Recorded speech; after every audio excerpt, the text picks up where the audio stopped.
have nothing.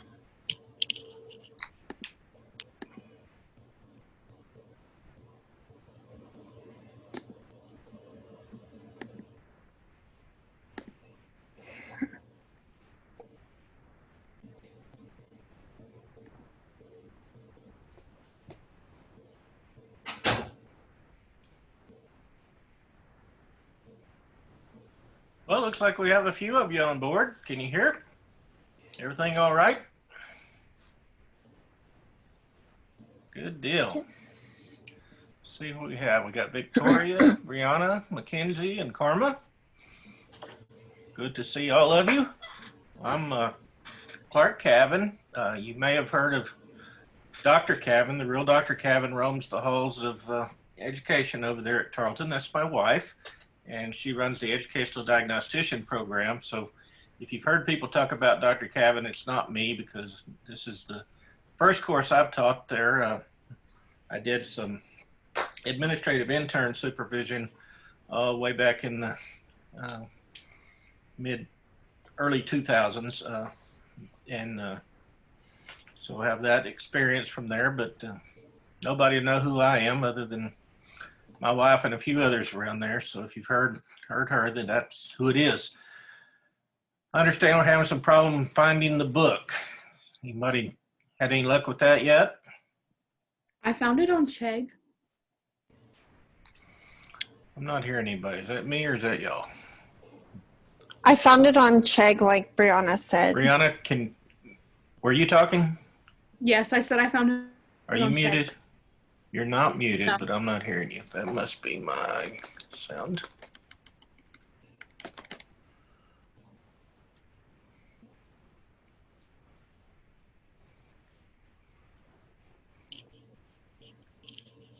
Okay, my sound is all the way up. Try again, Brianna. I said that I found it on Chegg. No, I am not hearing you. All right, what do I have wrong here?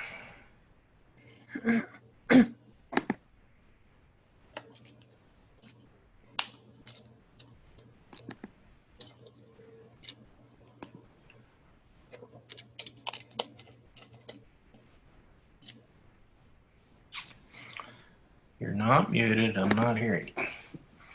Interesting.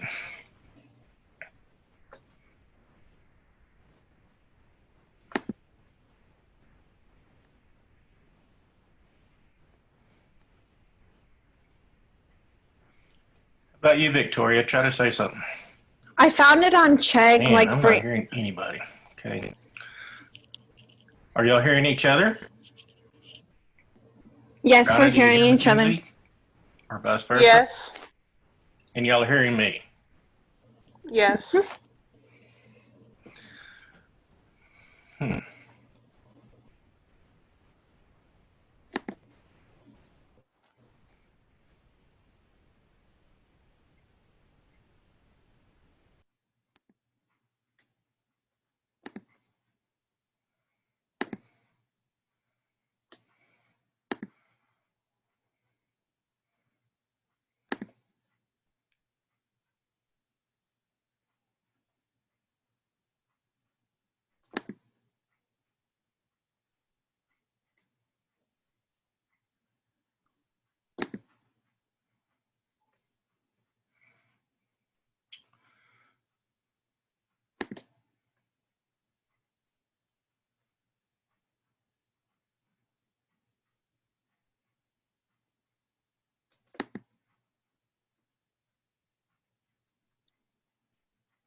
All right, y'all that have just joined us, what I'm having is I can't hear anyone.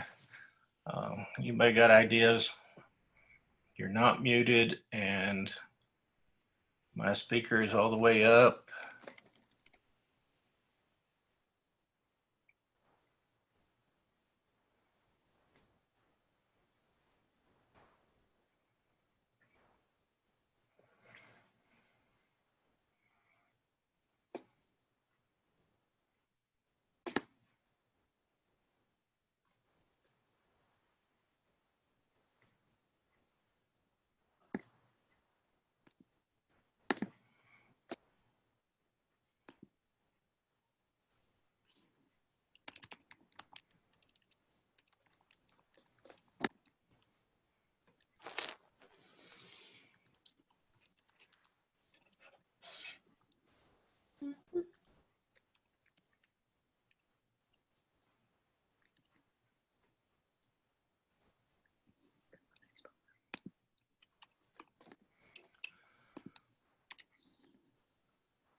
Yeah, I see your messages that, and some of you are showing as muted on my end and some are not, but I can't hear any of you even when you're not unmuted.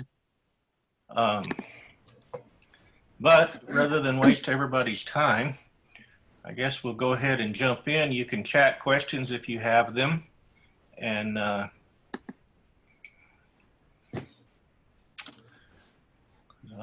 don't want y'all to have signed in for nothing. And as long as you can hear me, then we can get this information out there, and then hopefully we'll get it all, or I'll get it. It's not y'all's fault. I'll get it all figured out at some point. So we are looking today at chapter 1 of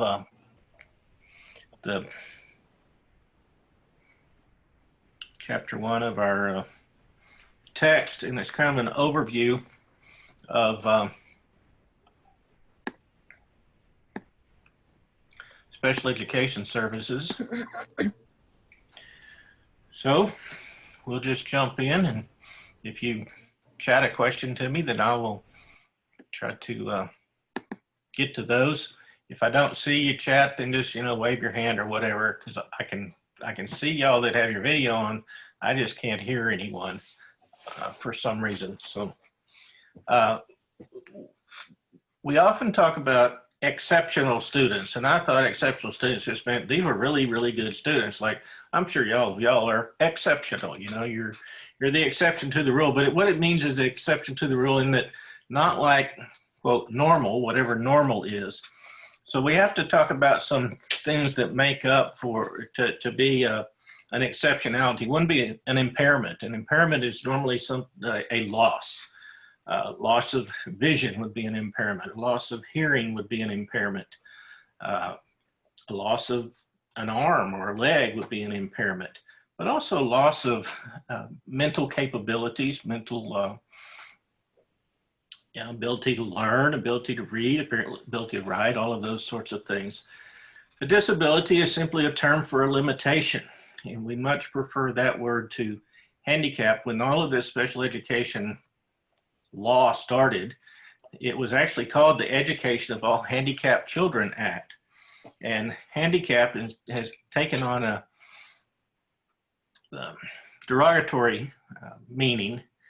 So we don't use that term anymore to talk about the child themselves. A handicap is a result of an external factor. For example, if I'm a person who has a disability where my legs don't work, then I use a wheelchair. So I'm a person who uses a wheelchair. That's not a handicap. Until I pull up to the building and there's no ramp for me to be able to get into the building. That's a handicap. It's not me. It's the result of these external factors.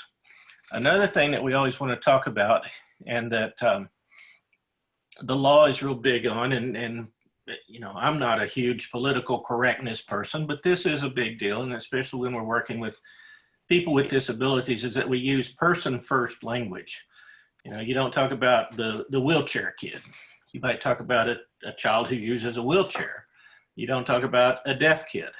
Got a person who has a hearing impairment or a person who is deaf, but they're people first. I heard a lady talking the other day, and she kept talking about that Down syndrome kid over there. Well, that's very incorrect these days. That would be a person with Down syndrome. We never want to forget that these students with disabilities are first and foremost students. They're kids, they're children, they're like other children, except there's some difference. And that difference may be a disability or some other sort of exceptionality, an impairment of some sort. But they're people first, and we always want to keep that in mind and use that people first or person first language. Now, if you're going to qualify for special education services, then there's a two-pronged test. First, you must have some sort of a disability. And secondly, that disability has to have some effect on your educational performance that causes a need for specialized instruction.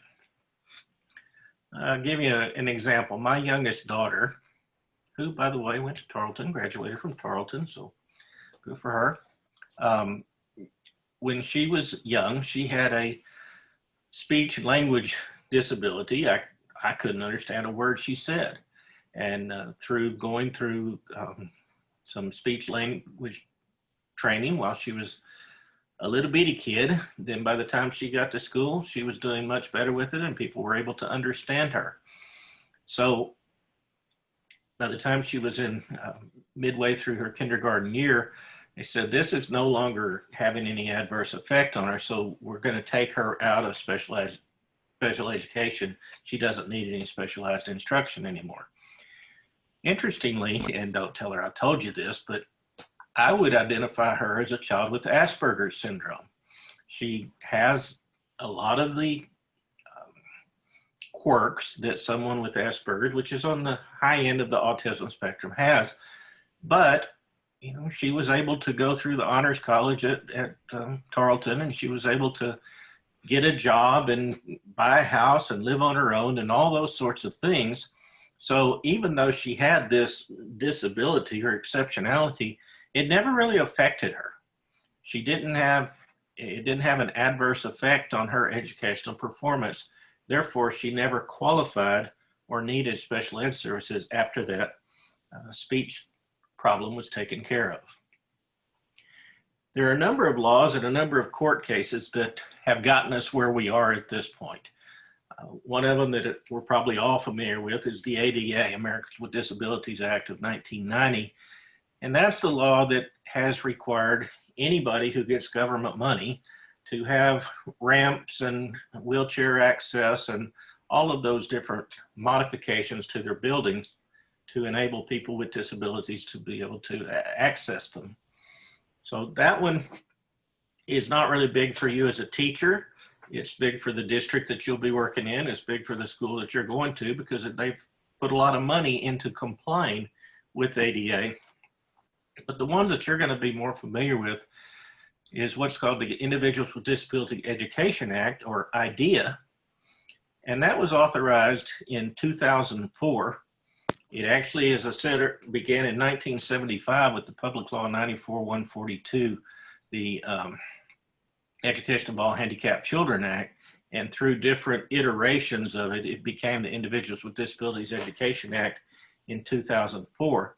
Now that law is supposed to be reauthorized every 5 years or so. And the way math works in Texas, in 2020, it's 16 years since 2004. So it should have been reauthorized about 3 times, but it's been one of those things that nobody wants to touch politically. We all thought that as soon as Obama got in, he would take care of it and get it reauthorized and all that. Nobody wants it to be, I guess, kind of on their plate. And then by the time Trump came along, it was like, I guess nobody's even thinking about it anymore. And certainly with the whole COVID mess and everything that's going on now, then it's not going to be a big item on anybody's agenda anytime soon. So we're still operating under this law that was passed in 2004.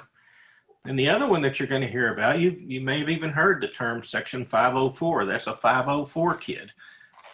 When it comes to kids that you're teaching that have a need for specialized instruction or a need for a modified or accommodations in their curriculum, they're either going to qualify under IDEA or under Section 504. And 504 is Section 504 of the Vocational Rehabilitation Act of 1973. And it basically says that anybody that has a disability that can be easily accommodated for should be. Those accommodations should be made for them. So you're going to see some of that as a teacher, not near as much as you will the special education part. And when it comes to normally Section 504 is not as severe of a need as people who qualify under IDEA. You can kind of think of it this way, that everybody that has a disability qualifies for Section 504, but only people with a specific disability that qualifies under IDEA qualify for IDEA. And there are only 13 categories for that. And we'll get to those here in just a few minutes. So, how many special ed kids do we have? Well, it's interesting as I read through y'all's introductions of yourself, and when we ask about your interaction with special ed, see, I shouldn't say special ed kids. That's not people first language. I should say people or students who receive special ed services. So, but sometime I slip and say special ed kids or even sped kids. So you can't throw anything at me through the computer. So that all works out. But I'll try to do better and we'll go on along. The national average for 2018, 2019 of all of the students in public schools in the United States was that 13.7% of them qualified for special education services. Now, the next line there, if you're a proud Texan like I am, then you say, wow, Texas has the lowest percentage of special ed kids of all of the states, and New York has the highest percentage of students that qualify for special education. That must mean we're smarter in Texas, right? Because we have fewer kids who qualify for special ed. Well, unfortunately, it's a very political issue. Because up until 2018, the Texas Education Agency, TEA, told all of the districts throughout the state of Texas that they should have 8.5% of their students should qualify for special education. Now, we don't know where they came up with that 8.5 number. Those of us that have been around special education for a long time, those of us that have spent a lot of time studying the normal curve and things like that, said, that's a really strange number. Where is that coming from? And what they would do is if you were in a district, and just as a side note, there's a higher incidence of people qualifying for special education. That goes up as poverty levels go up. So normally the richer the district, the fewer kids they have in special ed. The poorer the district, the more kids they have that qualify for special ed. That's just demographics, okay? I'm not making any sort of a statement there other than that's what the numbers show us. So districts around the country, around the state started saying to TEA, this doesn't make sense. Some districts are saying, you know, I don't have 8.5% of my kids that qualify for special ed. That number is lower than that. And TEA would come back and say, well, you're not looking hard enough. You need to find more. And then some of our bigger districts with huge populations and lots of kids that were low socioeconomic status said, we have way more than that. Our numbers are more like what you're seeing in New York. You know, 15% of our kids qualify for special ed. And they said, well, you've got to stop identifying all those kids. So the districts had to start making choices or face the penalties from TEA. And this was up until 2018. Well, in 2018, several of the larger districts within the state got together and they actually took the TEA to court about this, and the Department of Education at the federal level got involved, and they said, you can't just come up with some arbitrary number and say, we're going to make that our number of special ed kids. What you're doing is you're either identifying kids who don't qualify to get your numbers up, or you're not identifying kids who actually need special education services because you're trying to keep your number down. Either way, it's not fair to the kids. So that all is in the process of changing. They've dropped that 8.5%, and we're trying to all figure out where it's going to settle, but probably going to be somewhere around that 13.5, 13.7% number that is at the national average. You know, part of the issue is that kids who have special needs are not necessarily evenly distributed around the state, and that seemed to be something that the TEA was not taking into account. All right, we have what we call high incidence disability categories, and then we have the low incidence disability categories. I told you there are 13 disability categories altogether. The high incidence, these are the kids that real often you're going to find in mainstream classes. As we talked about, some of you on your things that, oh, I've never been around special ed kids. Well, you very well may have been. You may have had a special ed kid sitting next to you in class. You just didn't realize it, because unlike back in the day when I was in school and everybody who qualified for special ed, was in one room being isolated, a lot of times our kiddos that have a special need are in regular ed classes. The high incidence are learning disabilities.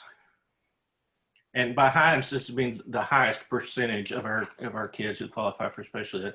Learning disabilities, speech impairments, emotional disturbance, and our other health impairment. Those are kids who have some sort of medical condition that causes them to need special education services. So those are the ones that are considered high incidence disability categories. The low incidence disability categories, you may have not seen these kids. I'll give away one of them. One of the categories that's low incidence is deaf blind. This would be like Helen Keller, a child who's both deaf and blind. And the numbers for that disability are way less than 1%. It may be 1 in 1,000 or 1 in 10,000 kids who qualify for that. But we often find these numbers fluctuate. I'll give you an example. They used to say that 1 out of 500 kids had autism. And then just not too long ago, they said, well, it's more like 1 out of 125 kids have autism. And then that number got to be less than 1 out of 100. And some estimates now say as many as 1 out of 50 kids have autism. How did that change? It's not like you can catch it. It's not like COVID where it spread from one kid to the next to the next. You don't catch autism. And so how does that change? Well, this would be a great time to ask a question and I'll answer, but that's not really happening the way it is today, but I'll just go jump on and answer my own question. One of the things is the definition has changed. The definition, when it went from the Diagnostic and Statistical Manual 4th edition to the Diagnostic and Statistical Manual 5th edition, the DSM-4 to the DSM-5, the definition for autism broadened. Another thing is just, I hate to call it popularity, but I don't know a better word for it. There was a time when a child with a learning disability wasn't much of a, there wasn't much stigma attached to that if you had a learning disability, you just needed a little help and you'd be okay. But a child with autism was considered extremely rare and extremely strange. So it wasn't something where they wanted anybody to have that label. But this idea of autism has become much more socially acceptable. So it's become sort of a deal that if a child's a little bit strange, a little bit different, doesn't quite act like everybody else, then folks are really quick to throw an autism label on them because it's very socially acceptable and they can just, move along through their day and the parents have an excuse. My parents would have just said, yeah, he's weird, but their parents say, no, he has autism. So times have changed and there is fluctuation in these disability categories, and that's part of the why. So we talk about that students who receive special education services need specialized instruction, which is special education, and they need related services. Well, what is special education? As I said, back in the day when I was in school, if you went to special ed, you might have gone to room 100. That was the special ed room. That's the place where special ed happens. What they have determined and what the reality is these days is special education is it's a service. It's not a place.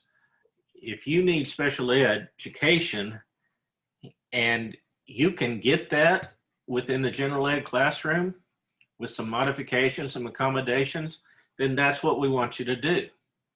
If you're a little more severe than that and you need part of the time in the general ed classroom and part of the time in another classroom for pull-out services, then that's great. We'll do that. Maybe you can be in the classroom all the time, but we need a teacher to come in and help you now and then individually. That's a service that you can receive. Maybe you need part of your day in special classes that are special education courses only for students who have special education needs. Maybe you need part of your day in there. Maybe you need your whole day in there. And then of course we have some kids who are so severe that they need their whole day, not just in a specialized classroom, but in a specialized classroom within a specialized school. So all of these things are in place. We call it a continuum of services. Everything from the general ed classroom with little to no services to a fully contained, I mean, there are even some kids who are in residential placements for their special education needs, and they spend their entire day in a special place within that residential treatment. So full continuum of services. Now we talk about related services. Well, what are those? Related services are services that some students need to enable them to access the curriculum, to access regular learning, like kids who are not, kids who are considered normal. This might be anything from a student who has a visual impairment learning to use a cane, to a student who has a slight visual impairment learning to use an overlay that they place on their papers to help them see better what the papers are. It can be any sort of technology that's given to them to help them access the information. Some students who don't have the ability to talk, they can be given a communication board where they can, punch the button and it will talk for them. So that all of these things are these technologies and different related services that they can get that all make it where they can access the curriculum better are considered the related services that go along with special education. All right, we're going to take a minute and look at the 13 special education categories, but it wouldn't be any fun if I just gave you the 13 special education categories. So we're going to do it a little bit different way. We are going to look here.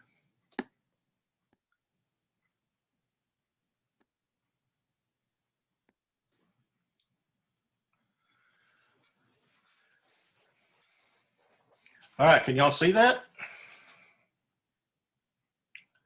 I have a paper there that says which of the following eligibility criteria qualify. If you can see that, nod your head because I can't hear. Okay, great.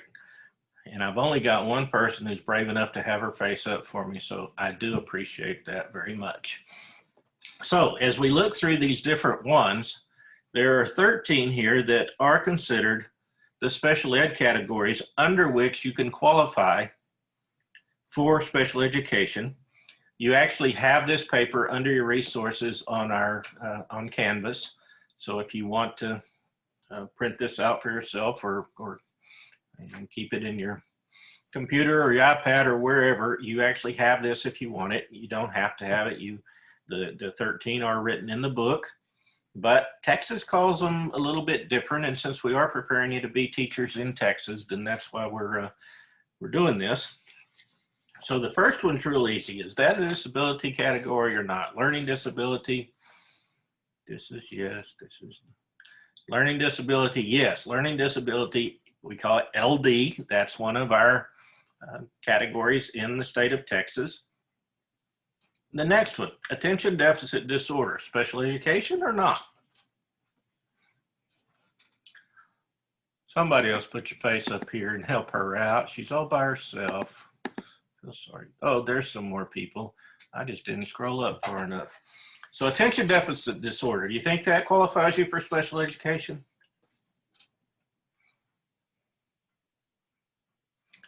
I got some no's and I got I'm not going to answer no matter what. Yeah. The no's have it. Actually, attention deficit disorder is not one of our categories. Now, if you have an attention deficit disorder, you can qualify for special education, but you don't qualify under the category of attention deficit disorder because that's not one of our categories.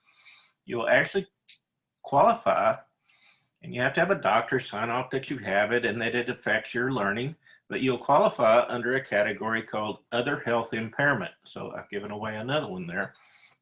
But you're right, attention deficit disorder is not one of our 13 categories. What about cerebral palsy? I got a couple of yeses, and I'm going to break your little hearts. It is not one of our 13 categories. Again, you can qualify if you have cerebral palsy, but you don't qualify just because you have cerebral palsy. If it affects your education, then you can qualify under a health impairment, or if you have cerebral palsy to the point that you, and many do have an orthopedic impairment, then you might qualify under an orthopedic impairment. You might qualify under an intellectual disability, but you don't qualify just because you have cerebral palsy. That's a medical condition. I'll give you one away here. Seizure disorder, same type thing. You don't automatically qualify for special education because you have seizure disorders. How about this next one, emotional disturbance? That is one of our 13 categories. In fact, when I was working on my master's, I actually did my master's in a program in serious emotional disturbances. Back then, we had the word serious in front of emotional disturbance, and somewhere along the line, they weren't serious anymore. Actually, they were still serious, but they didn't carry the word serious anymore. But we do have that word emotional disturbance. Now you got to watch this because a lot of people lump emotional disturbance and behaviorally disordered or behavior disorders together. So a lot of times we talk about emotionally disturbed / behavior disordered kids. In fact, I will tell you that's the kind of kids that I worked with. But they didn't qualify as behavior disorder. That was more of a description of how they acted. They qualified under emotional disturbance. And then a lot of people will shorten that. You know, the way we do in education, we like to shorten a lot of things and use initials. So they will say ED/BD, or they'll talk about these ED/BD kids. And I remember the first course I took working on my master's, and one of these people that was leading the discussion kept talking about ED/BD kids. And I thought, they really say itty bitty wrong. You know, they're saying ED/BD. If the kid's so itty bitty, just, you know, pick them up, move them where you want it. What's the big deal with the itty bitty kid? Just, you know, move them. But they were talking about ED/BD kids. All right, we all know about the STAR test. If you fail the STAR, does that make you automatically qualify for special education?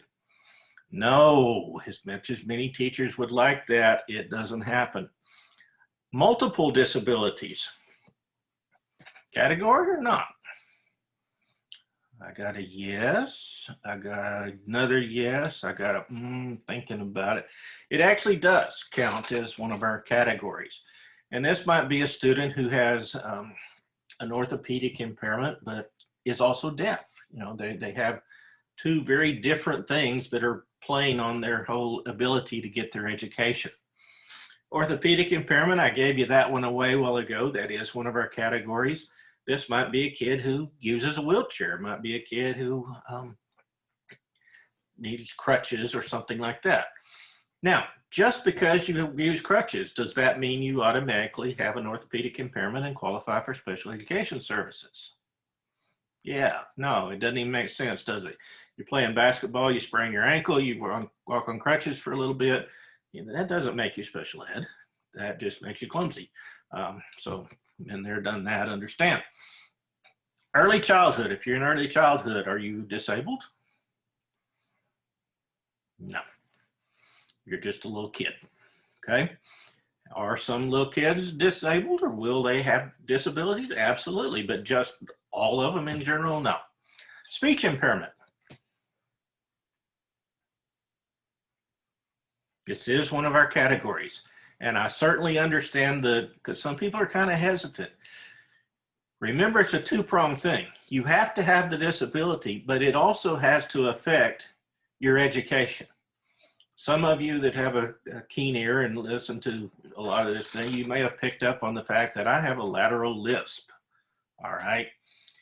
That is considered a speech impairment, but it wasn't bad enough to affect my education.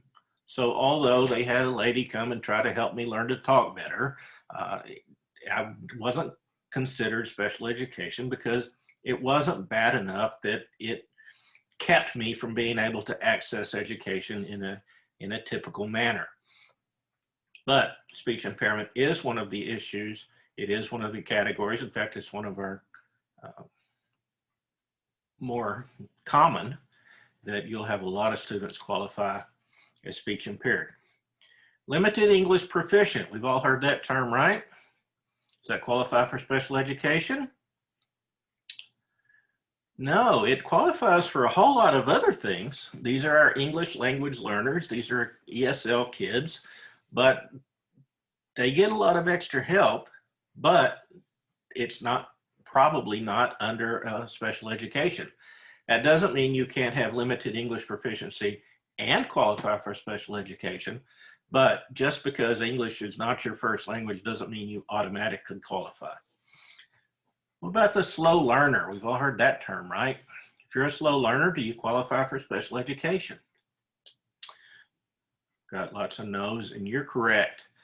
This is one of the tough categories for me. The slow learner falls in a special education crack. They're usually not low enough where they qualify for what used to be called mental retardation. It's now called intellectual disabilities. They're not low enough that they qualify for that. But to have a learning disability, you need a significant difference, a spread from your achievement to your intellect. So my IQ is here, but I'm only performing here. That in between is where a learning disability comes in. That we know they have the brain power to, because their IQ is 110 or something, but they're only scoring 85 in this particular, and that's, not an 85 of grade, 85 compared to their same age peers on testing. Well, that's where that whole learning disability comes in, is the difference between what they're able to do and what they are doing. Our slow learner doesn't have that high IQ, so he's probably performing about where his IQ is, but it's really low. However, it's not low enough to qualify for what used to be mental retardation, intellectual disability. So he's just kind of in a dead zone there. My wife calls them flatliners, because when you chart their progress and you chart their scores, it just goes straight across. Normally, if there's a child with a learning disability, they have strongs and weaks and all that, or if even kids with mental retardation, sometimes they're very good in some areas and then they'll have a real weak part, but their IQ is low. Where this slow learner, his IQ is just in the normal range, but that's where he's performing too and just barely getting by. Enough on the slow learner. Depression, one of our categories for special ed? No. Got a lot of kids that have it, a lot of kids that need help in that way, but they get help through other sources, counseling, those sorts of things. If it is severe enough and lasts long enough to affect their education, then they can qualify, but they qualify under other health impairment. That's the next one there. And that's where we said a child with ADHD would qualify as under other health impairment. And there are a number of other syndromes and disability categories of illnesses that are out there that qualify under other health impairment. Remember, it has to be that they have that medical condition, and secondly, it affects their education. If you heard of Asperger's syndrome, used to make the news a lot more than it does now, but this is what I was talking about with my daughter, that's kind of on the high end of the autism spectrum. So is Asperger's syndrome one of our disability categories?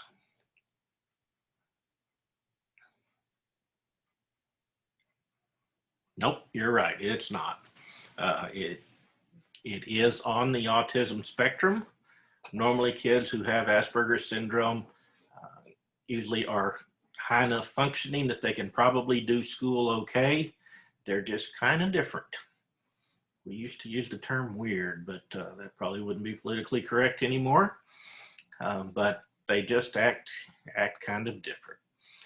All right, we hear a lot about at-risk kids. Does at-risk make you automatically qualify for special education?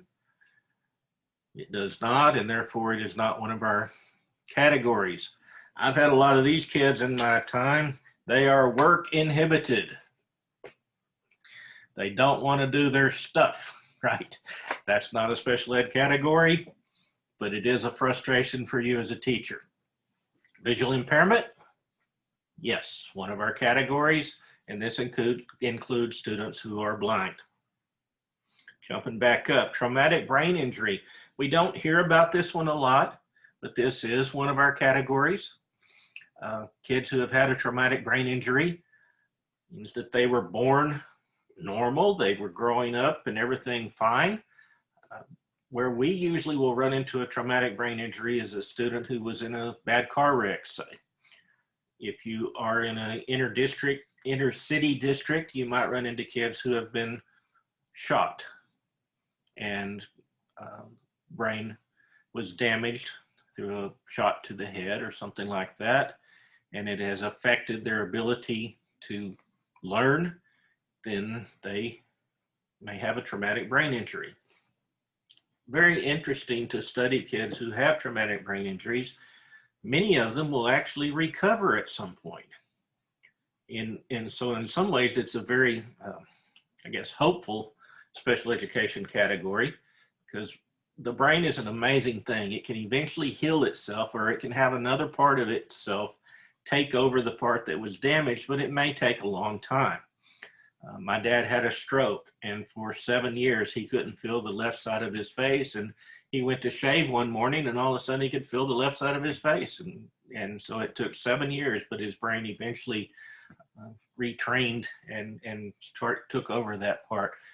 Had a student that I was a coach and a teacher, and she played soccer for me, was in a horrible car wreck where she was on the side of the car that got T-boned and hit her head very hard on the window. She had a traumatic brain injury, had to undergo surgery and all that. But after about a year, it all came back and she was fine.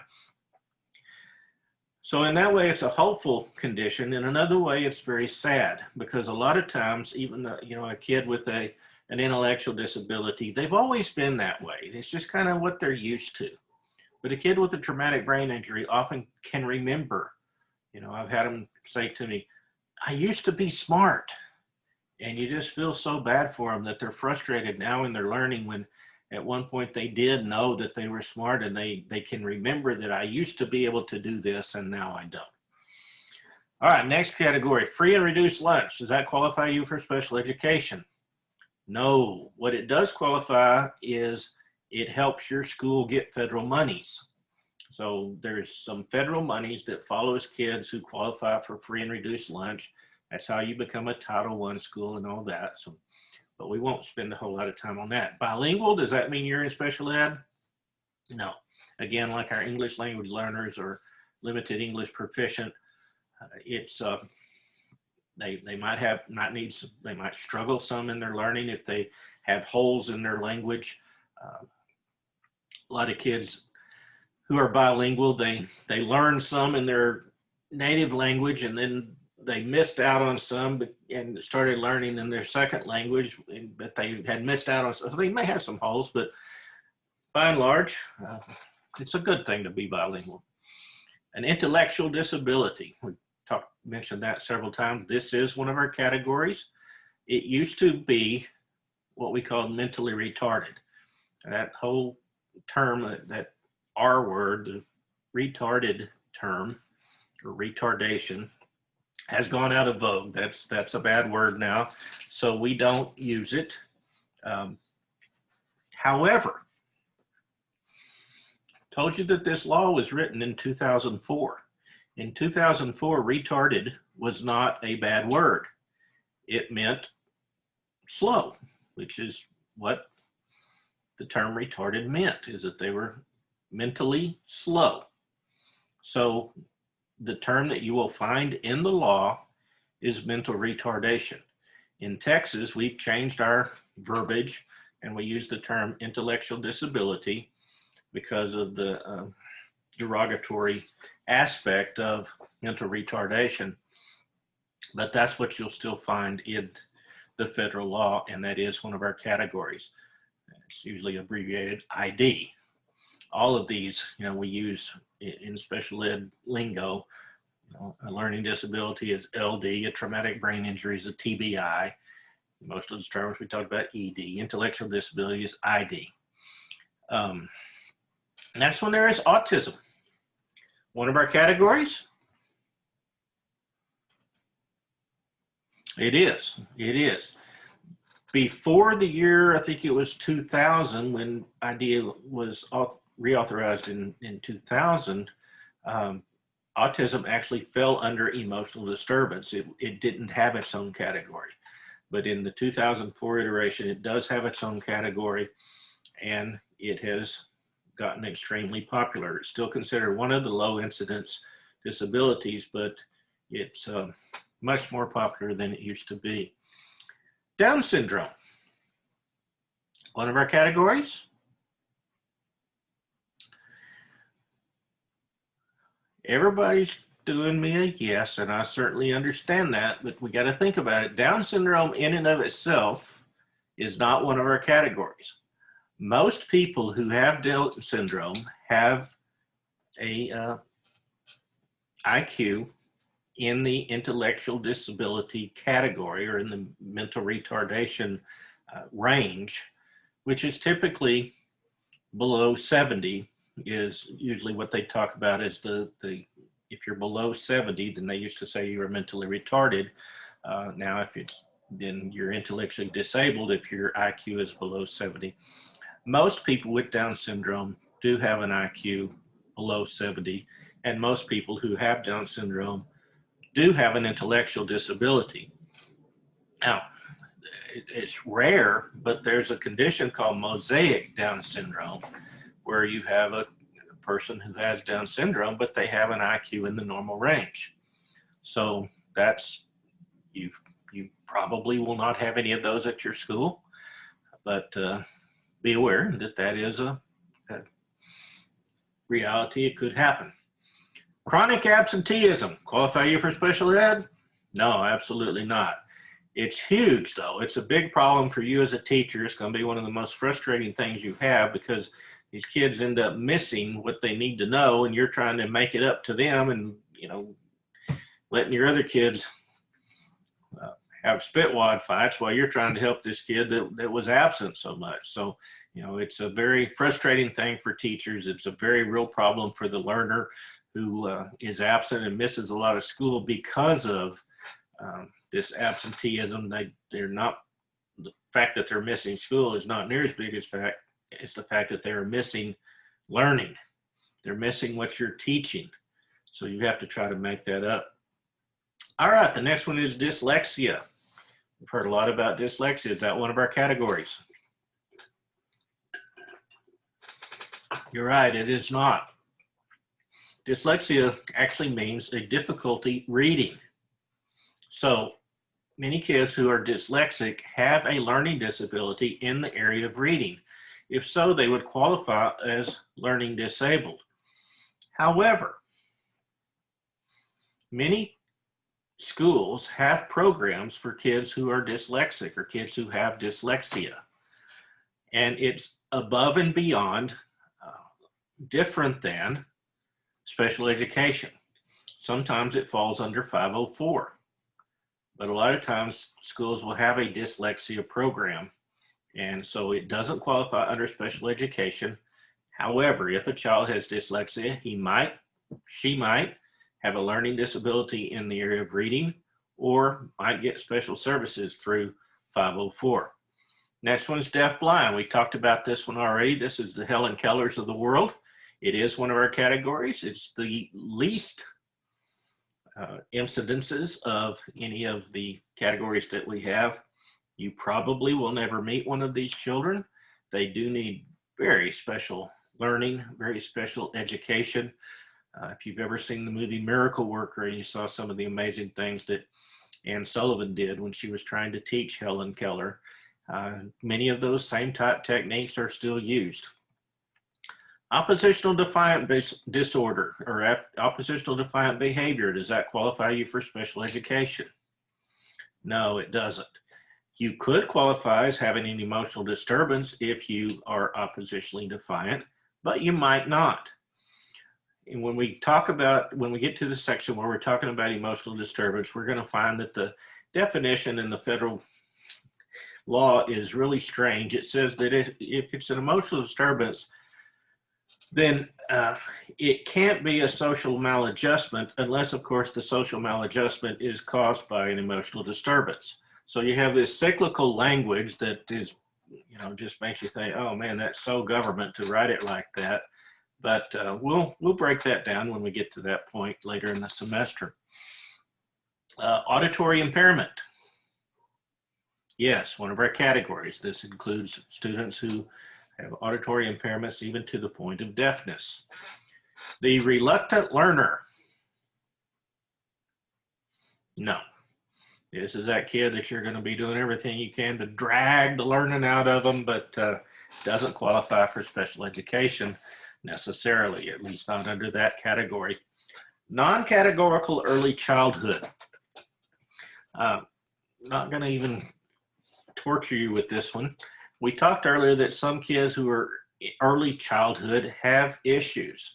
Well, clearly that's the case, that sometime we're going to run across these little bitty kids who have some issues, but it's very difficult with the testing that's out there and what we know about learning and those sorts of things and how kids develop at different rates. Very hard to nail a kid early on and say, oh, this kid's going to have an intellectual disability. I mean, clearly, if back in the old days, we'd say this kid's retarded. Well, no, they're not going to say that. So what they do now is if they have a child up to 6 years old, usually find it around 3 or 4 years old, say something's just not right. We're not sure. It looks like it might be a learning disability, but we don't want to pin that on them yet. So they would say they're non-categorical early childhood, suspect learning disability, and they can receive special education services. One of the reasons for that is we've learned through years and years of research that the earlier we start providing services to these kids, the more likely we are to be able to remediate them, get them back up to their level. Developmental delay, not one of our categories. If you have a developmental delay and you're still in the early childhood stage, you might get labeled as non-categorical early childhood, but not necessarily. Mental retardation, we've talked about that a lot. That is one of the categories in the federal law. It is not the name of the category in Texas anymore. That now is this intellectual disability that was right up there between bilingual and autism. So mark that as a no, even though federal law it is, but this was about the services in Texas.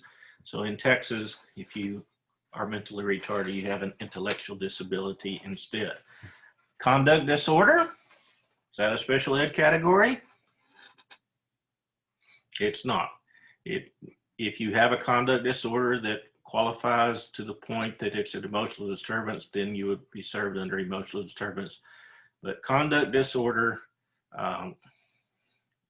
typically should be handled through the behavior end in the student code of conduct rather than special education.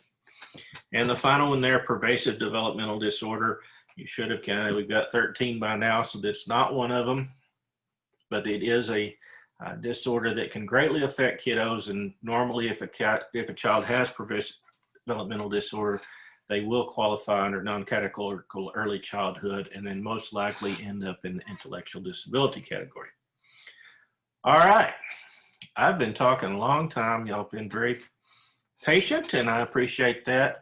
Um, let's take about a 5-minute break and let everybody get a drink or take care of their needs and all that sort of thing. I'll see if I can figure out this sound issue, and then we'll get to the rest of the chapter, and then we'll call it a night. So take a break, and I'll just leave it up, and we'll gather back in about 5 minutes. I'm showing that it's almost 7:58, so at 8:03 we'll jump back in. Thank y'all.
Welcome to Zoom. Enter your meeting ID followed by pound.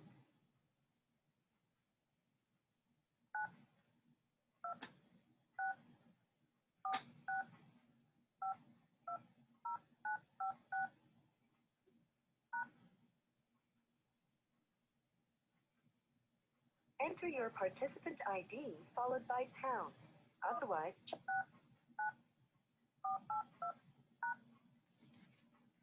You are in the meeting now. There are 7 participants in the meeting. This meeting is being recorded.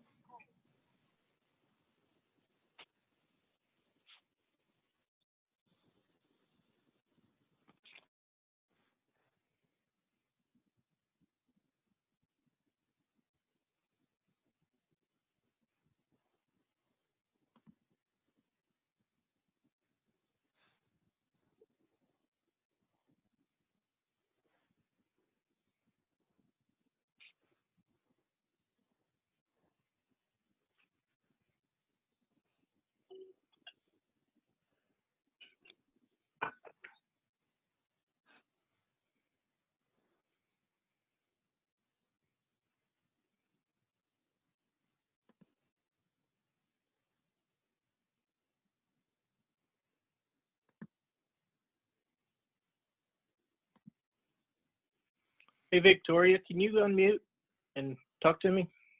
Yes. Okay. Well, I never could get my speakers to work on my computer, but it had a number where I could call in, and I've got the audio coming on my phone. So I've got my iPad, and I got my MacBook, and I got my iPhone all going, and now I can hear y'all. So Yay, good deal. that's good. And we'll get moving on with the rest of chapter 2. But since we have audio, who still doesn't have a book? Victoria doesn't. Mine's Anna coming doesn't? in tomorrow. Okay, great.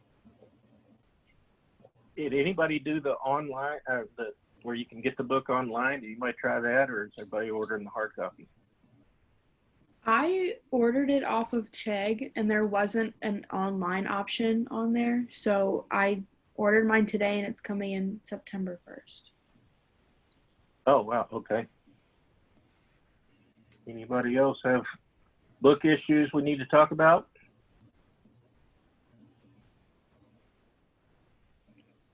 Well, I understand that the bookstore didn't ever get reported what book we were going to use, and I apologize for that. They were kind of late getting me hired. I didn't get access to Canvas until 6:30 on Wednesday before I was supposed to have the class up at 8 o'clock Thursday morning. So I didn't get a whole lot of notice on this, but I've taught this course a number of times at different universities, so I'm excited about being able to do it again, and looks like we got a great group going. So hopefully everybody will get their books, and we'll mess with the due dates and all that so that nobody is punished for not having it if we can get it all taken care of in the next week or so. Sound fair enough? Mm-hmm. All right. Well, let's jump into the rest of chapter 1 and see what happens. Oh, now you're going to do that. There we go. Ooh, that's kind of hard to see, isn't it? Sorry about that. Earliest history. People with special needs, people with special, of course, not a lot of people were being educated back in the day, but people with special needs oftentimes were totally excluded. If you had a child born, so you were a Viking, you had a child born who had an issue where their legs weren't right, the thing to do would be take them out of your camp and leave them. Let the wolves take care of that the next evening. And so you didn't even bother raising these kids that had disabilities. They were not only not desired by the village where you lived because they couldn't be productive, but it was an embarrassment to you as a family. So as such, kids who were born with disabilities, most of the time were not allowed to live. As soon as that disability was recognized, they were put out of the camp, and they had to, unless they were fairly old, they would not have an opportunity to even live. The wild animals would get them, or the cold, or whatever the case was. It was a long time before people with disabilities came to be accepted as actual humans. In fact, even in the United States, one of the cases that was made early on for a human being, a little girl, was it was argued in court under the cruelty to animals laws that an animal could not be treated this way legally. And since a human being was a type of animal, then certainly it wouldn't be right. The crazy thing about this was they had to argue. Everybody was fine. Everybody agreed that you were not allowed to treat a dog that way, but to treat a little girl that way, we had to argue about it. So really sad time for the United States and the way that people with disabilities were handled. In the 17th through the 19th centuries, things began to get a little better. Jean-Marc Artard found a small child, a little boy, in the year 1800, actually kind of before that, the work was published in 1800. He found this child just in the wild, had as far as they could tell, had no human contact since being left at a very young age. And he began to work with this boy and tried to figure out, can he be taught anything? Can he learn?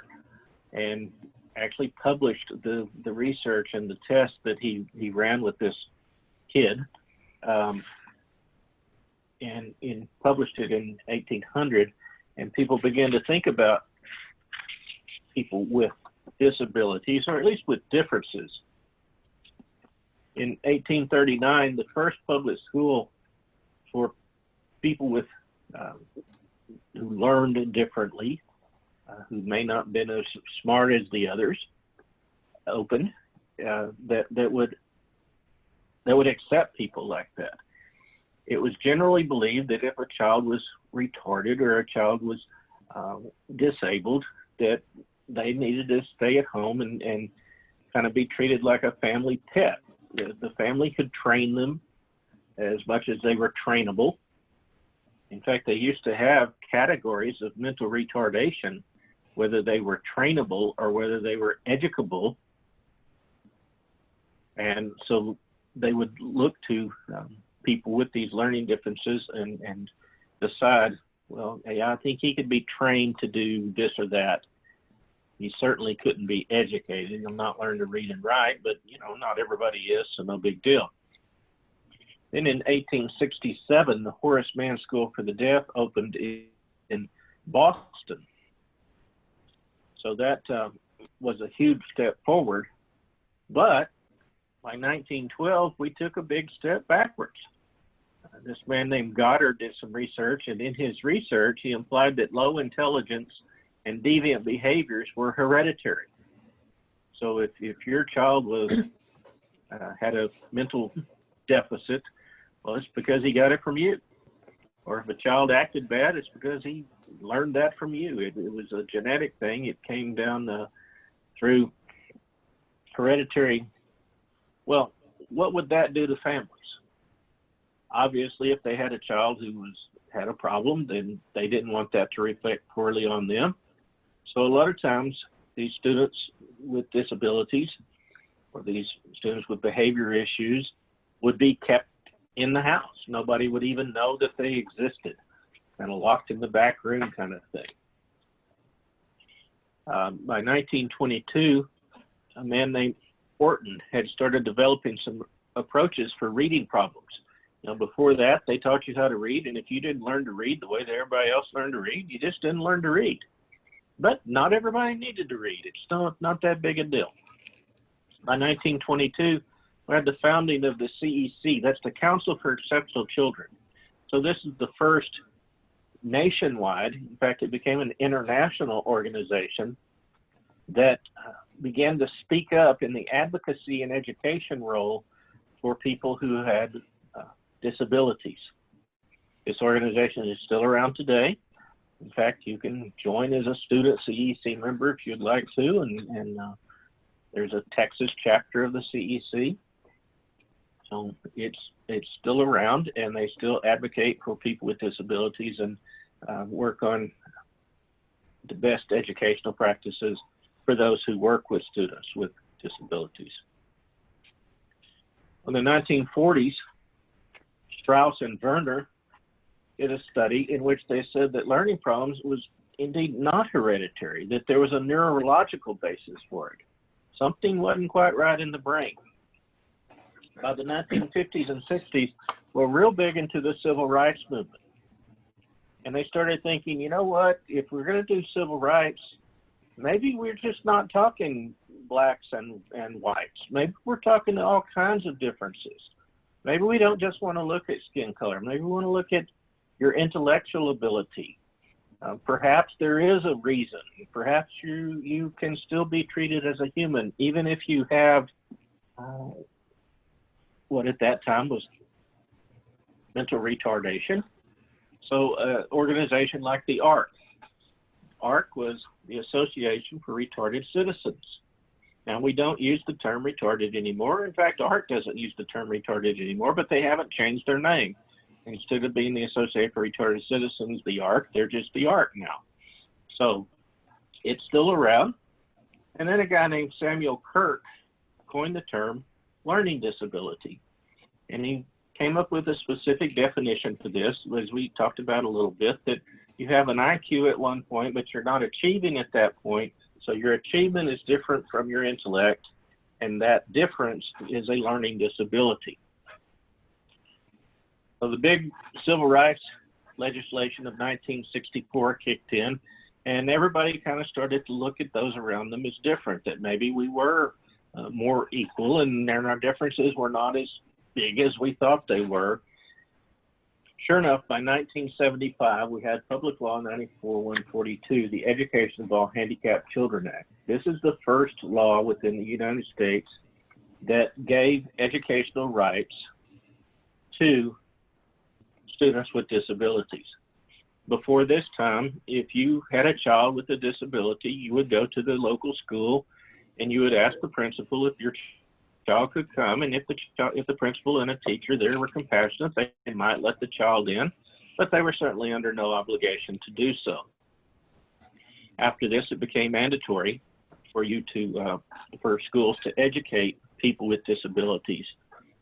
However, there were it wasn't easy necessarily from this point forward. There were still some difficulties that we're going to have to work through to make sure that all kids get an education. Back when this first started, some kids were pretty easy to take care of. Say a kid with dyslexia, not that hard. Just they need some extra reading help, we can do that. So those kids that typically got the labor of learning disability typically did okay.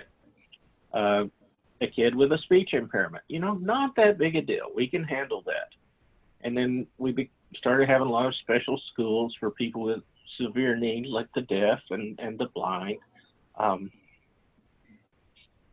But there were a few that it took a little more coaxing for the schools to say, okay, we're going to teach all of them. Kids with emotional disturbances. Most of us, we're really okay with people educating a kid with an emotional disturbance that has some really bad behavior. We're good with that, as long as he's not in the same class as my kid. Because if he punches my kid, we're going to have a problem. Well, so it took a while to figure out that, yes, we're going to make sure that a kid who has an emotional disturbance and he acts bad because of that he still gets his education. So it was a rocky road after this, but at least it was on the right path towards special education. As I said, it was not without a lot of litigation. Everybody familiar with Brown versus Board of Education? I hope so. As a teacher, you need to know this one. This is the one that said that you couldn't have segregated schools. Anybody remember where this was?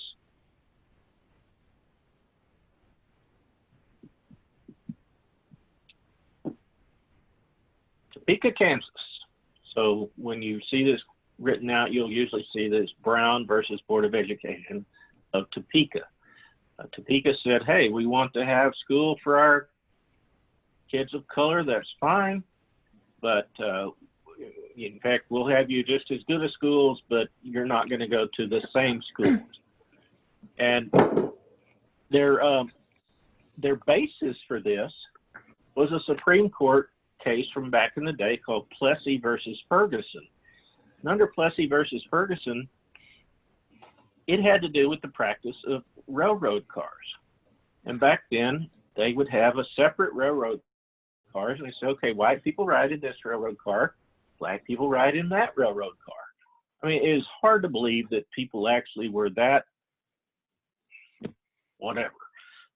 Okay, we watch a lot of news. Maybe it's not that hard to believe, but that's how people were, that they wouldn't even ride in the same railroad car as a person with a different skin color. And this was taken to court, and the Supreme Court said, you know what, as long as the car that the black people are riding in is just as good as the car that the white people are riding in, this is okay. The saying that came out of that was separate but equal. That was Plessy versus Ferguson. Brown versus Board of Education, although Supreme Court never likes to reverse itself, says it didn't reverse itself, but what it did say was separate is inherently not equal. So they went from saying, as long as your facilities are equal, they can be separate. They've now said under Brown versus Board of Education that a separate facility is inherently not equal. And certainly the schools where they were sending black kids were not equal. The furniture wasn't as good. They got the leftover books. It was not equal by any means. So this argument that separate would equal, it didn't hold anything. The next case that we have there is one of the earliest cases. Remember, our law didn't come out that we're talking about until 1975. So these first few are cases that actually came out before there was a federal law. But in the Park case, this Pennsylvania Association of Retarded Citizens, they call this the Park case versus the Commonwealth of Pennsylvania. This mandated a free, appropriate public education for students with mental retardation. That term that came out of this, free, appropriate public education, again, we like to use special ed, so we call it FAPE, F-A-P-E, free, appropriate public education. This is one of the terms that will go on to be in Public Law 94-142 when that becomes law in 1975. And it's one of the 6 pillars of IDEA. It's still one of the things that each time you meet on a student with disabilities, you have to consider, is this the free, appropriate public education for this child? So we'll be talking more about FAPE, probably to the point that you're sick of it, but it's one of the keys, so we're going to hit that quite a bit. The next case followed pretty quickly on the heels of Mills versus Board of Education. Followed quickly on the Park case. The Park case said that you had to provide free public education for students with mental retardation. The Mills versus Board of Education case that came out in the next year, it extended Park and said that you had to provide free public education for students with all disabilities. The next case is Larry P. versus Riles. This was an interesting case in which they were giving an intelligence test that had been normed. Intelligence tests are all what they call norm-based. If we take a math test and we all take the math test and the teacher says, okay, 70 is the passing score for this. We all take this test and everybody that scores above 70 passes, everybody that doesn't fails. Well, that's a criteria reference test. It's all based on that criteria of 70. But if it's a norm-based test, there's not a given passing score. We all take this test, they line these scores up, And then they determine, okay, this is the average, and everybody that's above average is this, and everybody that's below average is this. Well, that's how a intelligence test works. Most of them have 100 is the average IQ. So that's your norm, that's your standard. 100. It's not a perfect score, it's a normal score, just like with you when you get your eyes checked. If you go to get your eyes checked and they say you have 20/20 vision, what that means is that at 20 feet from that chart, you see what the average person sees at 20 feet from that chart. If you have 20/50 vision, then what the normal person sees from 50 feet away is what you're seeing from only 20 feet away. That's a norm reference test. It compares you to everybody else that takes the test. Well, that's how an IQ test works. And what they were noticing is that the little black children, the African American children who were given this IQ test, weren't scoring very well. And so they determined that intelligence tests that had been normed on white kids were not appropriate for African American kids, and they banned the end result of this in California. They banned the use of intelligence tests, at least this particular intelligence test, on African American students. A result of that is that now IQ tests are normed across different age groups, not just different age groups, but also different ethnicities, different races, skin colors, whatever term you choose to use there. But they are now much more culturally appropriate tests. They also looked at some of these things and some of the terminology that was used, and they're like, unless you were a particular person raised in a particular part of the country, you wouldn't know that term. For example, if I told you to go out in your yard and stand on the devil's strip, would anybody know where to stand? Any of you familiar with the term devil's strip? Let's scroll down here and see everybody else. Anybody familiar with that? No, I'm getting all no's. Well, in Chicago, you got the sidewalk, and then you got that little strip of grass, and then you have the street. If you go out in your yard, you got the yard, the sidewalk, then the strip of grass, and then the street. That little strip between the curb of the street and the sidewalk, they call the devil's strip. Well, it's unless you're from Chicago, you probably don't know that. So they started looking at that sort of thing in testing and saying, we need to make sure that everybody understands the language that we're using, the idioms, the fine points that we're using. The next case, the Diana versus California State Board of Education. To me, some of these California cases, I hope none of y'all are from California because I'm kind of bashing California here, but they do a lot of stupid things. I mean, that was a pretty stupid thing, but this next one's really stupid. Diana's a cute little Hispanic girl. She's struggling in school, so they give her an IQ test. She's a Hispanic girl. She grew up speaking Spanish. In fact, when they gave her the test, she didn't speak any English. She only spoke Spanish, and they gave her an IQ test in English. And guess what they found out? She scored in the mental retardation range. Well, you know what? If you give me a test in German, I'm going to fail. I don't speak German. I can't do it.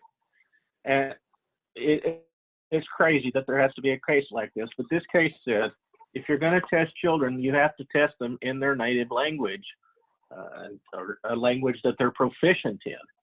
This doesn't say that eventually you can't test a student who speaks Spanish and then English with an English test, once they have learned enough English. But at this point, Diana spoke almost no English, and as such. And they started looking at the records. They're like, oh, we've got a whole bunch of kids who are labeled as mentally retarded, and their only problem is that they speak Spanish instead of English. So a really stupid case there, but it made them change the rules. The next one we have here is Brown versus Board of Education. I'm sorry, Board of Education versus Rowley. This was a very interesting case. Little Miss Rowley was an extremely intelligent girl. However, she was deaf, but she was a tremendous lip reader. And because she was a lip reader, and because they had people who were around her and knew her and would work with her, and her teachers all worked with her, and they were careful to make sure that she could see them to read their lips and all that, she was doing great in school. But her parents said, you know what? Well, Miss Rowley here, she could do even better if she had a sign language interpreter with her all the time. And the school said, well, maybe she could, but she's actually doing okay as it is. You know, we don't have to give her everything. We don't have to optimize the education for her.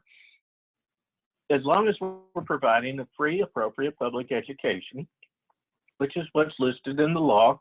And remember, this is in 1982. This is after the law of 1975 came out. This goes to the Supreme Court, and the Supreme Court agreed.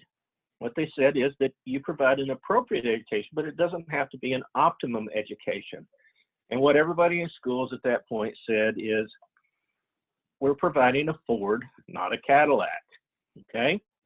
Now, the reason I've left this in there, I would like to take this out because it's actually in some ways been overruled just in the last few years from another case with the Supreme Court.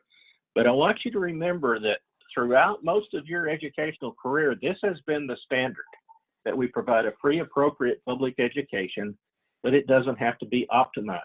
It's a Ford, it's not a Cadillac. Next case that we're going to look at is Irving ISD versus Tatro. We oftentimes will have somebody from Irving. You know, it's not that far away. It's just right here in the Metroplex where the Dallas Cowboys used to play back in the day, before Jerry World and all that kind of thing. Well, that's where this case started. Tatro was a little girl who needed clean intermittent catheterization.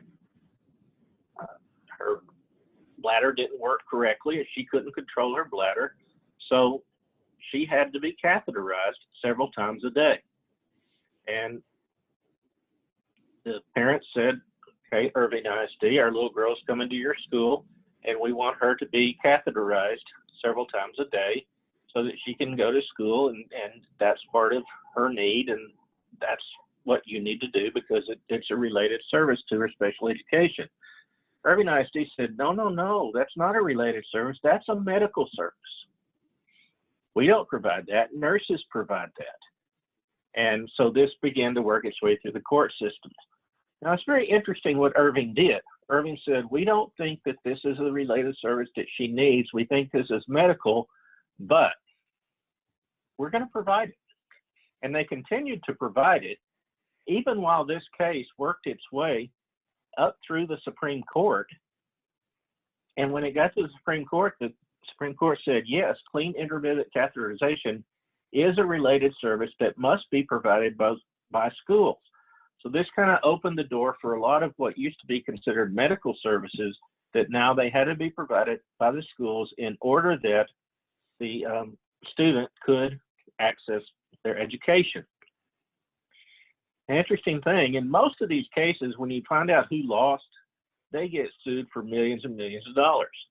In this case, even though Irving ISD lost the case, there was nothing to sue them over because they had provided this service even as they argued they didn't have to. So, interesting case. If you're from the Irving area, that might be something that's interesting to you. If not, maybe it's not. Next one is Honig versus Doe. Told you that a lot of times kids with behavior issues were some of the last to be able to stay in school. And, you know, we can understand why. I want my kid to be kept safe. I want my wife as a teacher to be kept safe. I want other students to be. I don't want to have to worry as a teacher that I go into class and some kid's going to go off on me and hit me or anything else. So in Honig versus Doe, this was exactly the situation. This Doe was a kid who just went off and attacked other kids. And Honig was another student who had been assaulted.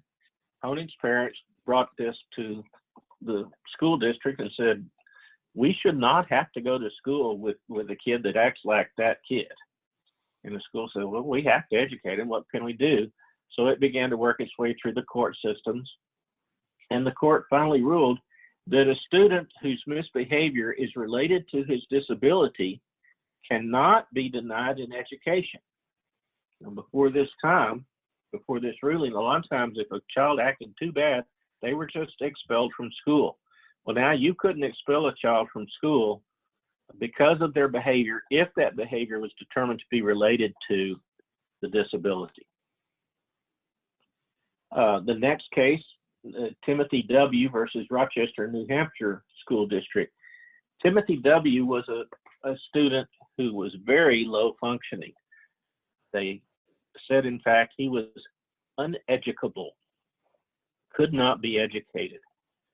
And the parents said, I don't care if he can't be educated, you know, anywhere near what the other kids can be educated to. He still has a right to go to school. And the court agreed that students don't give up their right to go to school, even if they do not possess what it takes to be educated.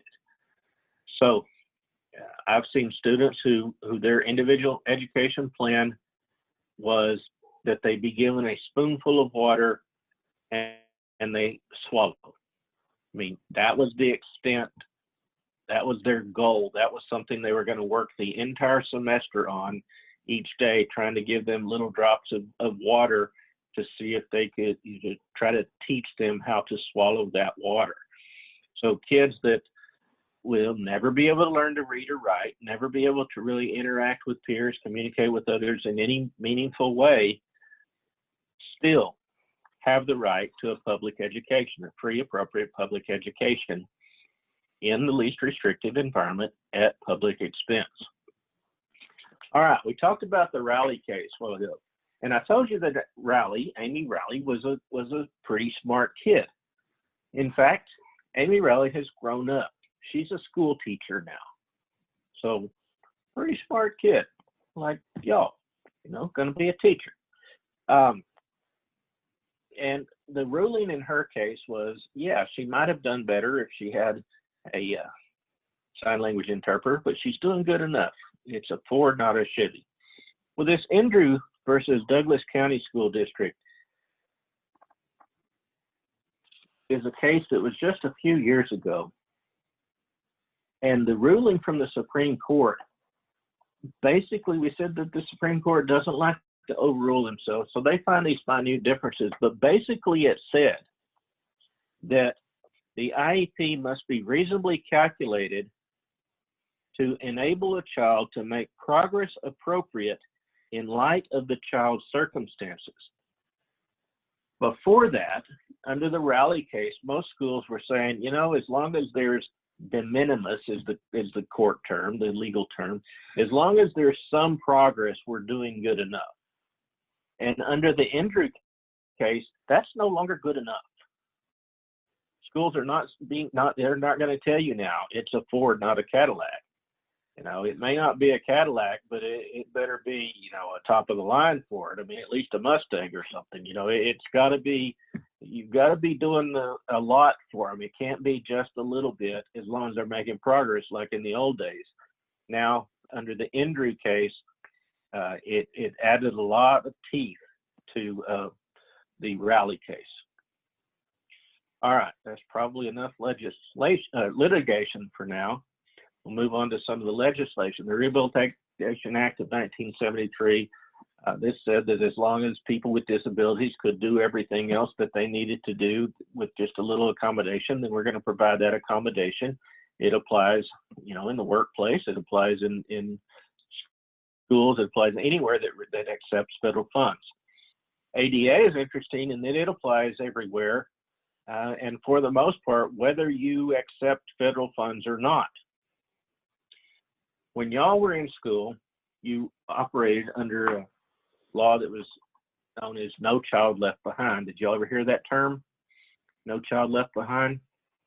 Well, No Child Left Behind was rewritten in December of 2015, and it's now the Every Student Succeeds Act. I hated No Child Left Behind. The reason I hated No Child Left Behind is because one of the superintendents that I worked for called it Nickelby. NCLB called it Nickelby. And so we were always hearing about Nickelby.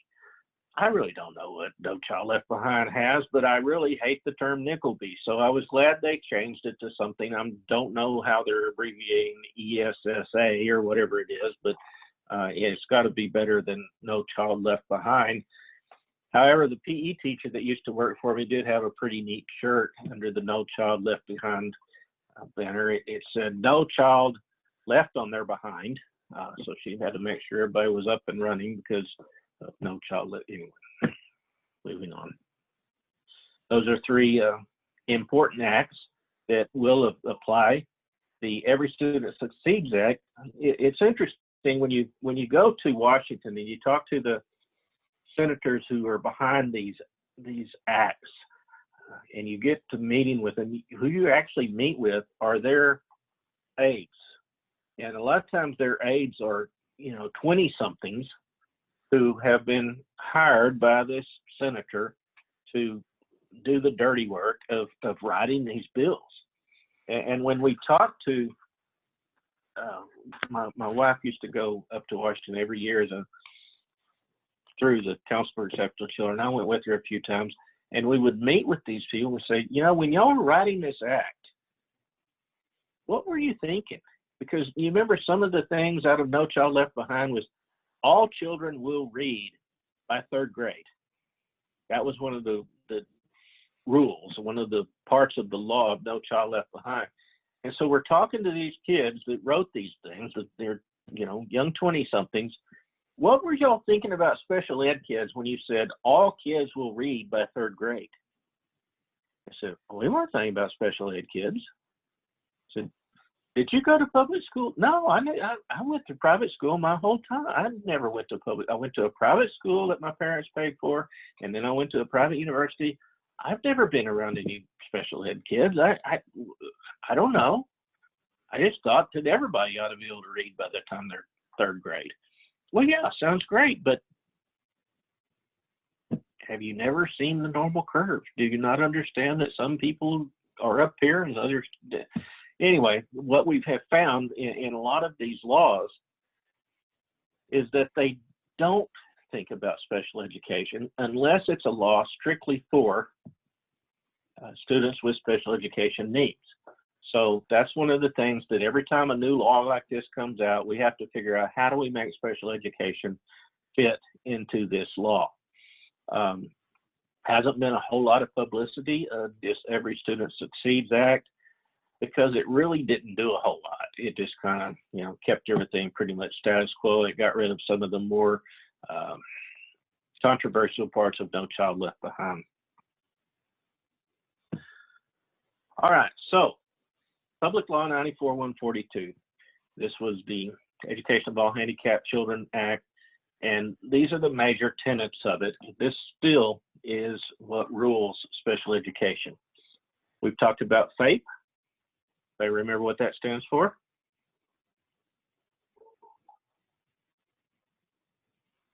Talk to me. I can hear you now. Just unmute and say it.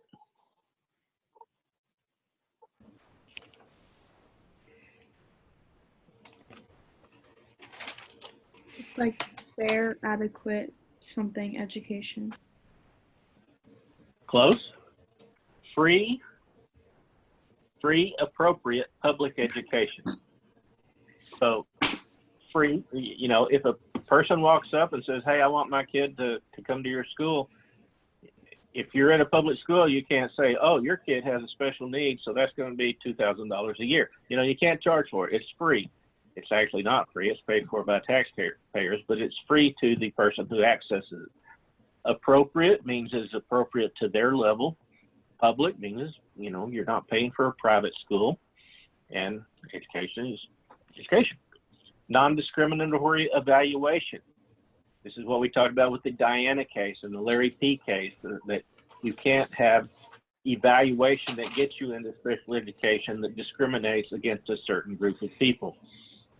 Development of an IEP. The IEP, the Individualized Education Program, says that if Victoria and Brianna both come to school and they have learning differences, they don't necessarily have the same learning differences. So we're going to meet with Victoria and her parents, and we're going to meet with Brianna and her parents, and we're going to come up with an individualized plan for Victoria. We're going to come up with an individualized plan for Brianna. Every child in special education, it's an individualized plan. You don't just say, oh, that kid has a learning disability, they go over there. You know, you come up with a plan for that kid. All right, all of you orthopedically impaired kids, you go to room 103. All of you kids with emotional disturbances, you're in room 409. You know, no, it's an individual plan for that particular child. Education of the student in the LRE. So LRE is another one of those terms that you're going to need to know. It stands for least restrictive environment. When we think of the environments and the restrictiveness, it's like the continuum I talked about earlier. You have the general ed class with no help at all.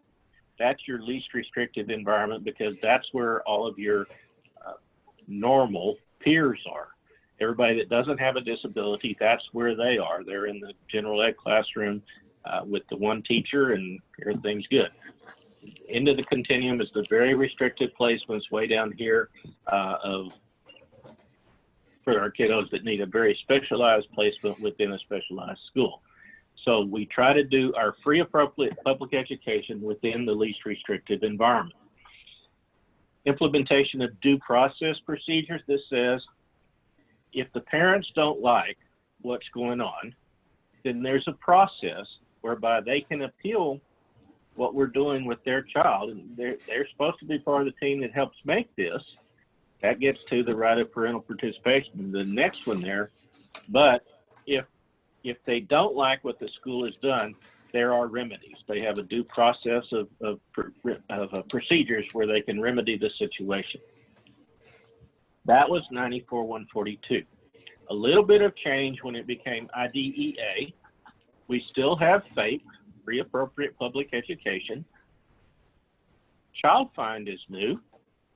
Child Find says that we're going to do everything we can to find kids with disabilities. We want to identify them as early as we can, because we know that if we identify them early and start services early, we're more likely to take care of the problem before it gets huge, before the problem gets any worse. We may be able to remediate, we may be able to fix it, but if we can't fix it, at least we can help by getting them services as early as possible. So one of the things that happens here is that hospitals are under the obligation, if they have a child who is born blind at a hospital, they will immediately contact the local school district, and they can begin services for a child who is blind or deaf or has other disabilities very early on. Some of these kids, you know, they're starting to receive education services before they even leave the hospital. Soon after they're born, they start to receive educational services. That's through the Child Find program. IEP, Individualized Education Program, straight out of Education for All Handicapped Children Act. LRE, Least Restrictive Environment. So there's three sets of initials there. You know, I said in the syllabus that the tests are not necessarily what you would say comprehensive. We're on the final, it's going to be way back to chapter 1, but you may very well see on the final, you may very well see FAPE, you may very well see IEP, you may very well see LRE. because as a teacher, you're going to need to know those terms. When you get into meetings talking about these kiddos, they will invite you to an IEP team meeting. Now, Texas has its own language. We're the only state in the union that uses the term ARD. You may have heard about an ARD meeting. An ARD meeting is an admission, review, or dismissal meeting. ARD, admission, review, or dismissal. And as a teacher, you will probably be invited to, and by invited, that means it's mandatory, you must go. You will be invited to go to an ARD meeting. What the rest of the world calls that, I'm sorry, not the world, but the rest of the United States calls that an IEP team meeting. Texas, we have ARDs, but it's an IEP team meeting. You're meeting to discuss that individual child and his educational program. Next is procedural guidelines. Every student, when they come into special education, every parent, when they come up for a meeting, they're given a booklet called the Procedural Safeguards that tells them about their rights and gives them the guidelines to the procedures that take place for doing all of the meetings that revolve around their child's education. Evaluation procedures. Under IDA 2004, they refined what evaluation procedures as far as making sure that tests were culturally appropriate and that students were not either getting into special education because of a cultural difference or being kept out of special education because of a cultural difference. Another thing that IDA 2004 did was transition to preschool programs. You know, we talked some about those early childhood kiddos and those non-categorical early childhood category within special education. Well, I've said at least 2 or 3 times that the earlier we get services to these kiddos, the better off the kids are. I mean, we found that even with kids with low socioeconomic status, that if we get them started early, they have a chance to catch up and do better. So we have preschool program for kids, and you automatically qualify for the preschool program if you qualify for free or reduced lunch. We're going to talk at some point this semester about, you know, differences in the homes that we see in different socioeconomic statuses. So we'll begin to make sense, hopefully, on why we want preschool programs and those sorts of things in place for these kiddos. And then the last one is participation in assessments. And by those assessments, we're not, evaluation is typically what we think about when we look at evaluating this person as to whether they have a disability or not. Assessment, this is like the state mandated assessment that all students take. And IDEA began to define, yes, even your students with disabilities have the right to fail the STAR test, you know. So they started looking at that, but is it fair to give these kids the same test that everybody else has when they haven't taken the same curriculum that everybody else has? So a lot of things that revolve around that whole assessment, but y'all's brains are probably worn out at this point, and my voice is getting tired, and so we're not going to go into that tonight. Controversial issues that still go on is discipline of students with disabilities. Okay, the child may have any emotional disturbance, but I still don't want him disrupting my school. I still don't want him hurting other students. You know, how are we going to do that? And then this whole idea of highly qualified teachers. Many districts now are saying if you're going to be a teacher, you not only have to have your core, but you either have to have special education supplemental, or you have to have English as a second language supplemental. You've got to be able to have one of those. Some districts are saying you got to have both if you want to teach here. Well, okay, you may have trained your whole education career at Tarleton to teach math. You had this one course with Dr. Cabin where you learned a little bit, you know, as a 3-hour course, you learned a little bit about all of special education. You become a math teacher, you pass your PPR test and all that, you decide next year, oh, I want to get special ed certification, you can sign up, take the special ed course, or take the special ed Texas test, just like you have for your math and your pedagogy test, and boom, you're now a special ed teacher. But are you qualified? By law, yep, you're considered highly qualified. But does that mean you really know what you're doing? You know? So there's some controversial things that are still going on. We'll talk about those more as the semester wears on. Current and future issues, overrepresentation. Despite what we've said that you can't put somebody in special education because of skin color or because of culture or anything else, and you can't keep them out, we still continue to see an overrepresentation. If you have, what is overrepresentation? Well, let's say you have 100 white kids and 10 of them qualify for special education. And then you have 100 black kids, but 20 of them qualify for special education. Well, that would be an overrepresentation or an underrepresentation. You're not sure, are the whites underrepresented or the blacks overrepresented? The only way you'll know that is looking at norms, looking at big numbers. And what we would find out, what we have found out, is that blacks, especially black males, are overrepresented in our special ed classrooms, in our special education numbers, that we are identifying a higher percentage of black males compared to other males, whether that be Hispanic males, white males, whatever. So we do still have this issue of overrepresentation. We also have a lot going on in this whole idea of education and transition of infants and toddlers. You know, some people say, hey, until that kid gets school age, we got no business around them. And others are saying, no, if we don't start with them before school age, it's too late if they have severe needs. So we have all that to go with. If we were there person to person, I would ask you all right now, how many of you want to be a special education teacher? Show your hands. I only see 3 hands right now, but anybody one of you wants to be a special education teacher? Okay, I'm going to tell the rest of you, you're going to be special education teachers. How do I know that? Because most special ed kids are in general ed classes. So whether you wanted to teach special ed or not, you're going to have kids who have special education needs who are in your classes. Is that fair? Well, some teachers say it's not fair to me. If I wanted to teach special ed, I'd have signed up to teach special ed. Others say, yeah, but you signed up to teach kids.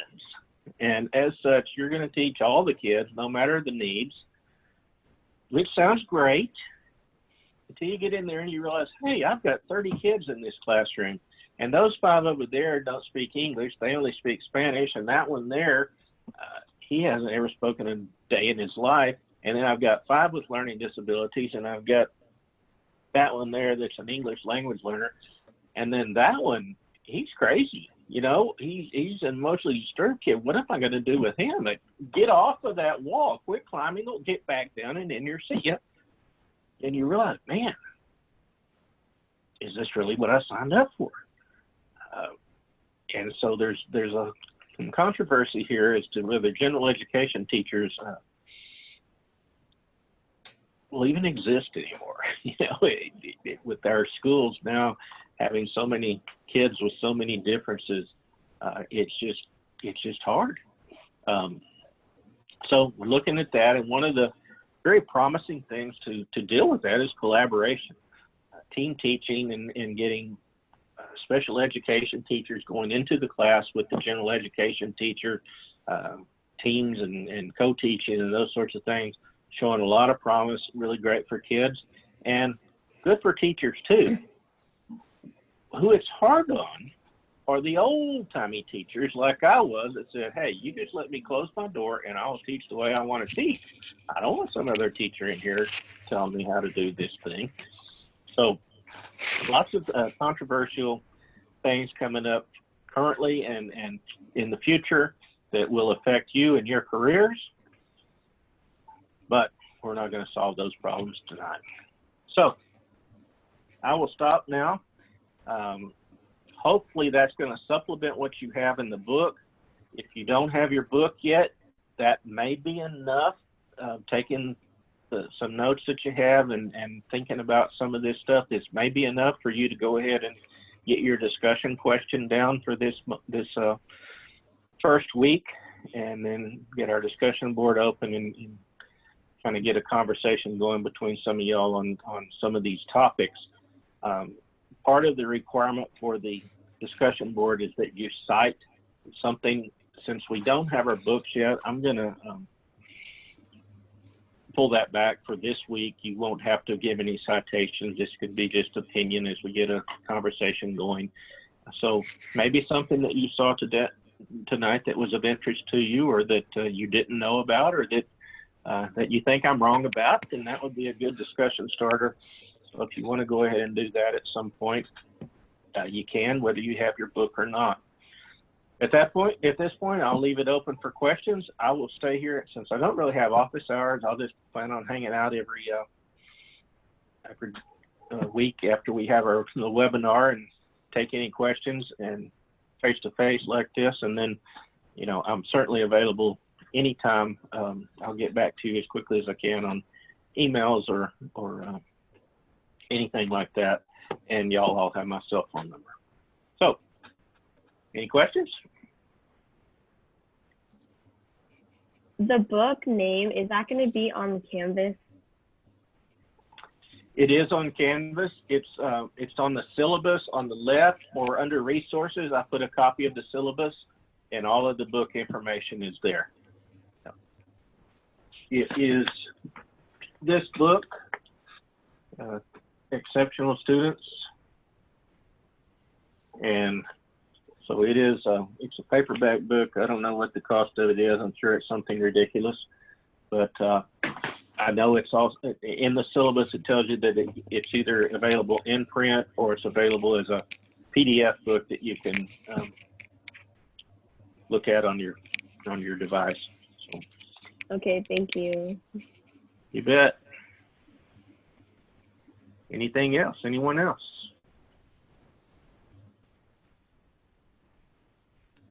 Well, sign off as you're ready, and it was great having so many of you on tonight. I hope to see you next week. Thank you. Makes my job a lot easier than talking to a blank canvas here. Thanks.